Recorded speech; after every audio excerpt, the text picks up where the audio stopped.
Hello guys, welcome to hello boss YouTube channel. Guys, আমরা আছি এখন রাবাংলাতে, রাবাংলা বুদ্ধ পার্কে। দক্ষিণ সিকিমের এটা একটা ভিজিটিং প্লেস। পাশে রাবাংলা শহর, পাহাড়ের উপরে রাবাংলা শহর খুবই সুন্দর নৈসর্গিক দৃশ্য নিয়ে আসে। পাশাপাশি অন্যান্য পাহাড় এবং অন্যান্য শহরগুলো দেখা যাচ্ছে।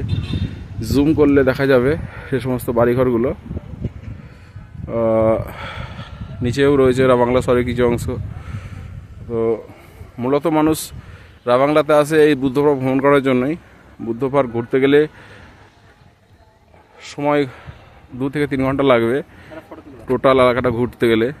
তো আমরা 2-2.5 ঘন্টার সময় নিয়ে প্রায় ঘুরলাম। আমরা আজকে চলে যাবো পিলিংয়ে।